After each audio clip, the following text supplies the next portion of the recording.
Teorias da conspiração, ficção científica ou paranoia. A verdade é que todas as potências contaram com organismos encarregados de recolher informação e investigar o fenómeno OVNI. Yo entiendo que cuando, por ejemplo, entidades militares se interesan tanto por este tema es porque algo hay detrás de ello, ¿no? Actualmente, si tú vas a una agencia gubernamental y les preguntas si existe el fenómeno OVNI, nunca te lo van a negar. Sí existe. Está fotografiado, está ahí. Los gobiernos tendrán más información acerca de estos temas que nosotros, pero eso no significa que tengan una idea más clara de lo que está sucediendo. Alto segredo, matéria reservada ou informação classificada. Estamos perante um fenómeno sobre o qual ninguém quer falar de forma oficial. ¿Saben realmente muito mais do que nós? Se assim for, diziam-nos. Si los organismos oficiales, fueran militares o gubernamentales, tuvieran más información, yo entiendo que no nos lo dirían, simplemente porque estoy convencido de que la han tenido y la tienen y no lo dicen. Los militares, que son quienes más conocen de estas historias, no nos dirán jamás que se han producido contactos abiertos entre el gobierno norteamericano o el gobierno ruso y una civilización extraterrestre. Si el poder quiere eliminar el tema OVNI de nuestras vidas, lo primero que tiene que hacer es que a ti no te importe. Na eventualidade de facto estes objetos serem de fora, chegam cá com recurso a tecnologia, com recurso a combustível, um tipo de tecnologia brutal. Como é que íamos utilizá-la? Era para que fins? Existe un gran miedo en las altas esferas a que este tema algún día estalle y empecemos a pedir explicaciones sobre por qué se nos ha mentido tanto.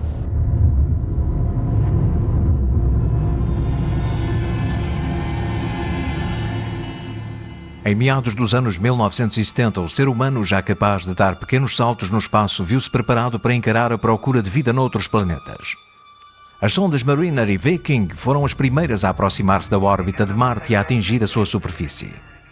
Se bem que a possibilidade de lá encontrar vestígios de vida inteligente estava completamente descartada, em 1976, a sonda Viking envia para a Terra uma série de imagens demasiadamente inquietantes.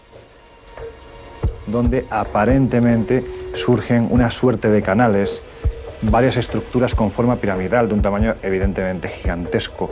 Y lo que más llama la atención es la que es denominada a partir de ese instante como la Esfinge de Marte, ¿no? Un rostro que está mirando hacia arriba y que la verdad es que así de primeras uno lo observaba y evidentemente estábamos ante una cara que miraba hacia el cielo. A primeira reação da NASA foi explicar que se tratava de um simples jogo de luz e sombras. O certo é que umas horas depois, a mesma sonda volta a tirar outra fotografia já com o Sol noutra posição e a fotografia é exatamente igual. Outra vez uma cara. A cara seria meia hominídea, meia leão. Tem a cerca de 1,5 km de altura e cerca de 3 km de comprimento. Portanto, é uma estrutura bem grande. Era uma espécie de uma esfinge e, portanto, haveria aqui uma relação eventual com a civilização egípcia. Para além daquela cara, existem outros monumentos interessantes. Existe uma pirâmide. A pirâmide também tem 5 lados, é uma estrutura gigantesca, enorme, toda perfeita. Pero, para colmo de males, cuando llegan las fotografías al gran público, se demuestra que han sido retocadas. Hay algunos que hablan de la conspiración de Marte. Simplemente hay que tener un programa determinado de diseño y con eso ya puedes transformar la peor de las fotografías en la mejor de las fotografías. Imaginemos los medios que tienen determinadas agencias, ¿no? En este caso la NASA, si hubieran querido, esto es un supuesto, para manipular unas imágenes que a lo mejor no interesaban demasiado que surgieran.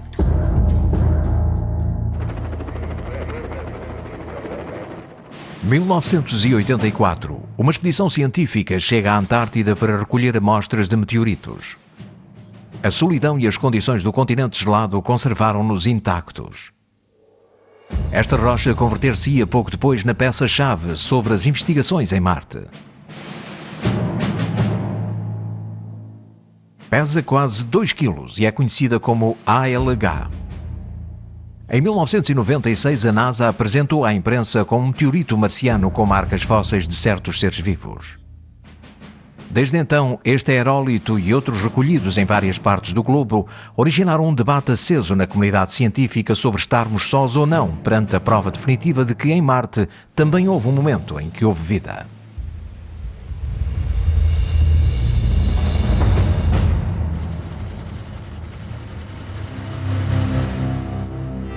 A NASA, ao longo dos tempos, das várias sondas que foi lá enviando, aproveitou sempre, apesar de sempre dizer que lá não havia nada, foi sempre tirando mais fotografias, mais fotografias, mais fotografias.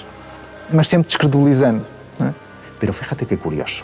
Resulta que esas caras se ubican en Marte justo en la misma zona en la que en la Tierra, si hiciéramos una correspondencia, estarían situadas nuestras pirámides. Podríamos inferir, por tanto, que están realizando un espejo del cielo en la Tierra.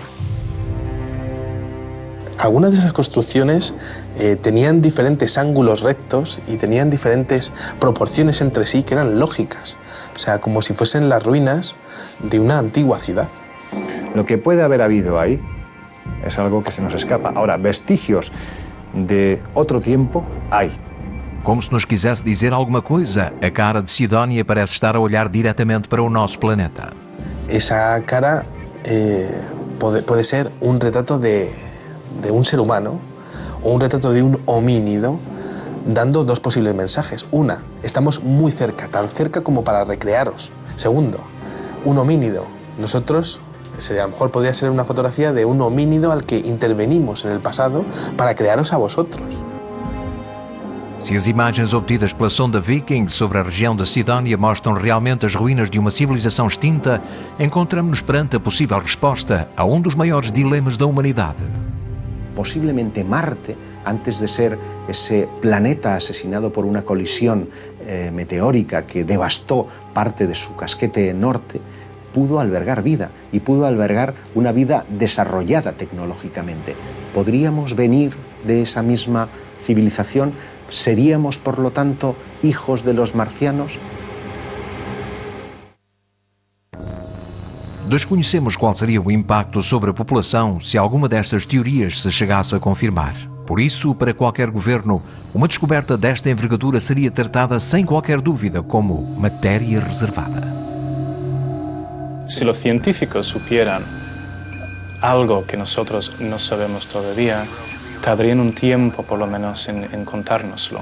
Si nosotros encontramos seres vivos en otros lugares del universo, será, sin lugar a dudas, el descubrimiento más importante en la historia de la humanidad. Porque demostraremos, y además lo demostraremos palpablemente, que la vida es una consecuencia de la evolución del universo y que además los seres humanos que nos creemos de esa forma tan orgullosa, los únicos, los más potentes, etc., nos daremos cuenta de que en realidad no somos más que un accidente congelado en la evolución del universo. La NASA realiza cientos de investigaciones y descubrimientos cada año y no lo hace públicos por la cortina y el telón que hay sobre el tema de los ovnis para que la sociedad de alguna manera siga viviendo en su burbuja. If you imagine looking out above the Earth's atmosphere into the dark, starry night and imagining the immensity of the universe, it would be rather discomforting to think that we are the only sentient beings out there. I think it would make the universe feel like a much more pleasant place if we realize it's somewhere out there on another rock orbiting another star like our own. Could be another sort of being, perhaps similar to us, perhaps not so similar, looking back in our direction and wondering if we existed. El problema es que todavía hay culturas, pueblos, religiones que rechazan la idea de que puede existir la vida extraterrestre. Nós, criados à imagem de Deus, eles são criados à imagem de quem? Si el poder quiere ocultar una cosa, lo primero que tiene que hacer para ocultarlo es que a ti no te interese. Si los americanos, por ejemplo, presentaran alguna prueba de la existencia de vida en otro planeta, podría causar más problemas políticos y religiosos y no sé a dónde nos llevaría eso. Esta informação, podendo vir a público, poderia criar algum pânico social. Si la civilización humana hubiera contactado o tuviera oportunidad de hacerlo en un futuro relativamente cercano con una civilización extraterrestre, no nos íbamos a enterar hasta pasado mucho más tiempo, hasta que no estuvieran atados y bien atados todos los cabos que permitieran a nuestros gobiernos de la Tierra tener una cierta seguridad de que aquello no constituye un peligro para nosotros. Traz de alguma forma problemas, é verdade. Eu também compreendo que a democratização do acesso a uma tecnologia demasiado potente pode ser complicado, porque nós, enquanto seres humanos, somos muitas vezes muito maus no emprego da tecnologia, não é? Somos muito animais e, portanto, aí também se compreende que possa haver algum controle de informação. Em 1953, a Força Aérea dos Estados Unidos coloca em marcha o projeto Livro Azul, com o objeto de determinar se os chamados OVNIs constituíam uma ameaça para a segurança nacional. Foram recolhidos 12.618 relatórios, dos quais 701 foram classificados como inexplicáveis. O projeto chegava à conclusão que era aconselhável empreender uma campanha de desacreditação para diminuir o interesse público. Pedia a utilização de meios de comunicação, incluindo a Walt Disney, psicólogos, astrónomos e pessoas famosas para ridicularizar o fenómeno e propor sempre explicações o mais convencionais possível.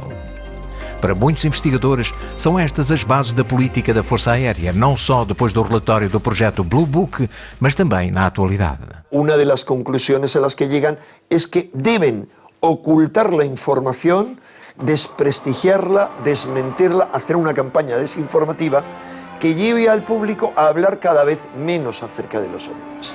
Estas conclusões e estes protocolos de atuação foram exportados para todos os países do Bloco Ocidental. Os Estados Unidos sentiam a necessidade de saber o que acontecia. Ahora, en España hay evidencias de muchísimos casos de naves extrañas caídas y ocultadas por los americanos en colaboración con Fuerzas Armadas Españolas. Las investigaciones oficiales del gobierno español, del entonces llamado Ministerio del Aire, comienzan a raíz de un sondeo que efectúa por todas sus embajadas el gobierno de los Estados Unidos, instado por la Agencia Central de Inteligencia, instado por la CIA, en donde se solicita información a cada uno de los países a través de sus diferentes embajadas sobre investigaciones que se puedan estar llevando a cabo por militares respecto a ovnis. En 1968, el gobierno de Franco manda una circular para que cualquier información relativa al fenómeno OVNI o posterior observación a partir de esa fecha sea notificada al Ejército del Aire. Y es así como se inicia la carrera de los expedientes o la clasificación de los no identificados en suelo español. A partir de esa fecha se empieza a acumular, por tanto, una ingente cantidad de informes. Y cuando sucedía algo, los que preguntaban eran los oficiales norteamericanos, e incluso cuando algún piloto descendía de su avión después de haber observado algo extraño en los cielos, su testimonio lo ofrecía por escrito, lo entregaba por un lado al ejército español, pero por otro era consultado también por el ejército norteamericano. Em 1992, o Ministério da Defesa espanhol inicia um processo de desclassificação de casos relativos a OVNIs através do Comando Operacional Aéreo. Nestes são recolhidos 90 dos casos que foram investigados. Perseguições através de caças, avistamentos, detecções de radares civis e militares, aterragens de objetos estranhos ou, inclusivamente, aviões comerciais que foram obrigados a aterrar perante a presença de artefactos desconhecidos. A partir de 1991, que se empieza a desclasificar toda la información contenida en esos archivos, más de 2.000 páginas, lo que ocurre es que cada informe viene acompañado de una conclusión. Aquello que no encajaba con esas explicaciones que eran, vamos a denominarlas así, convencionales, se decidía suprimirlo. Y por lo tanto es una desclasificación llena de taras y llena de problemas. Los investigadores se dieron cuenta de que había partes que habían sido literalmente mutiladas, que había añadido sospechosos. Primero, no se han desclasificado ni mucho menos todos los informes que se conocen. Faltaban películas, faltaban fotografías. Viajeros que iban a bordo de aviones habían filmado un ovni y les habían sido requisados. ¿Dónde están esas filmaciones? El suceso de diciembre del año 1990 en Galicia, cuando durante nada más y nada menos que 12 horas una serie de objetos no identificados aparecen en las pantallas de radar. Aquello motiva únicamente un expediente de 2-3 folios. Sin embargo, lo que sucedió fue mucho más grave. Se sabe y se conocen otros documentos que son mucho más importantes. podemos llegar a concluir sin ningún riesgo que no se ha dado a conocer toda la información. No es creíble. Los análisis que se han hecho no son creíbles y son una manipulación burda. Dentro de la desclasificación ovni española hay casos muy importantes. Yo te podría decir que evidentemente el que es un clásico, ¿no? El caso Manises. Caso Manises. Este relatório descreve como, no dia 11 de novembro de 1979, avião Super Caravelle da companhia TAI, com 109 passageiros, levanta voo de Maiorca com destino a Tenerife. O piloto e a tripulação observam uma série de luzes vermelhas que se dirigem em rota de colisão para eles. Nervosos pedem informações via rádio, mas nem o radar militar nem a torre de controlo, apesar de captarem o sinal daquele objeto, conseguem dar uma explicação. A conversação que mantienen los pilotos con torre de control es absolutamente fascinante porque te das cuenta del temor tan tremendo que muestran estos pilotos ante algo que desconocen, que sube y baja a una velocidad vertiginosa. Mudaram a rota e levaram o avião para evitar uma possível colisão, mas aquelas luzes fizeram exatamente o mesmo e colocaram-se a apenas 500 metros. Ven-se obrigados a aterrar de emergência no aeropuerto de Manises. También desde el propio aeropuerto de Manises, los responsables civiles del aeropuerto pudieron ver aquele objeto. Era a primeira vez na história que um avião comercial se via obrigado a aterrar devido a um avistamento de um OVNI. Pouco depois, o exército faz descolar um caça-Mirage da base aérea de Los Llanos. É levada a cabo uma incrível perseguição durante mais de 3 horas. El propio Fernando Cámara, que era el piloto que manejaba este Mirage, pues asegura que aquello está jugando con él, que no es capaz de cogerlo y que eso, sea lo que sea, no pertenece a una tecnología humana. Él dice que logró aproximarse y dibujar una especie de diábolo, es decir, de 2 triángulos que estarían unidos por el vértice. Esa es la estructura que él habría podido avistar y para él no cabía la menor duda que aquello que estaba persiguiendo era un objeto que maniobraba inteligentemente. La explicación que te da el Ejército del Aire a través de los informes que se emiten después de la desclasificación es, por un lado, chimeneas argelinas, unas chimeneas de Argelia, la luz se ve y el piloto lo confunde, el piloto del avión Super Caravelle y el piloto del avión caza. Lo confunde y por otro lado, planeta Venus. Es decir, estamos ante una explicación absolutamente sesgada y manipulada. Yo diría que hay más casos en los que se sabe que participó el ejército, que hay informes oficiales que no se han dado a conocer, que casos que se hayan dado a conocer. Oficialmente se han perdido, no se han archivado. Extraoficialmente y por lógica tenemos que pensar que algo se quiere ocultar sobre ese tipo de eventos. Um dos casos mais alarmantes que ocorreram na Península e que não aparece na desclassificação é o que aconteceu em 1996 na base aérea de Morón de la Frontera. Esta instalación militar es enorme, ¿no? Y hay unas medidas de seguridad tremendas. Una serie de militares que se encontraban de guardia en ese momento observan en la pista de aterrizaje de Morón de la Frontera la aparición de un objeto con la forma más antiaerodinámica que te puedes echar a la cara. Un objeto en forma de Zeppelin, enorme, con una serie de luces a su alrededor y parecía que iba a tomar tierra. Cuando ha recorrido prácticamente la mitad de la pista de aterrizaje, pega un acelerón y en décimas de segundo se convierte en un punto de luz lejano y desaparece. Embora o Exército sempre se tenha mantido fiel à postura de negar cada caso, encontramos sérias contradições no interior da desclasificação de 1992. Te digo que tuvieron un fallo porque desclasificaron la conocida como IG 40/5, que es una instrucción, una serie de folios donde te dicen a los militares pues cómo tienen que comportarse ante un testigo, ante la posibilidad de que haya habido un aterrizaje, ante la posibilidad de que de esa nave hayan bajado una serie de humanoides. Es decir, si tú no crees, ¿para qué remites eso a todas tus bases y acuartelamientos? Algo detrás hay, cosas tan sumamente completas como son folios en los que tienes que describir cómo es el supuesto tripulante de esa supuesta nave extraterrestre. O fenómeno OVNI foi estudado e manteve em alerta as altas instâncias do Exército durante décadas. Continua a ser importante para eles? Hay un pequeño error, es pensar que el fenómeno en España no es secreto. Sigue siendo secreto y sigue clasificándose todo aquello que después de una investigación pueda considerarse como no explicado. Siempre hay algún segmento dentro del ejército y por supuesto en su colaboración con el ejército norteamericano que está pendiente del tema. Si algún ovni cae en el territorio nacional, inmediatamente será cercado y habrá sobre él, se tenderá el pacto de silencio que hay en torno a este tema. Pero también hay militares que, estando dentro de los principales lugares donde se produjeron esos incidentes, salen diciendo que no, que lo que allí hay pertenece a inteligencias de otros planetas y que ellos mismos, como gente preparada que han sido, como parte de esa USAF, que han estado dentro en el meollo de la cuestión, aseguran que es auténtico. Temos o caso de Robert Dean, sargento, fez parte do comando da NATO nos anos 60 e que diz ele ter tido acesso a um estudo feito pela NATO, que seria uma coisa assim deste tamanho. Nesse estudo já estavam catalogadas quatro espécies de seres humanoides. Duas dessas espécies tão idênticas a nós que facilmente seriam confundidas na rua e, portanto, que as altas patentes militares andavam um pouco assustadas porque facilmente, quer dizer, não sabiam se eles andavam nos corredores da Casa Branca ou num sítio qualquer e não sabiam.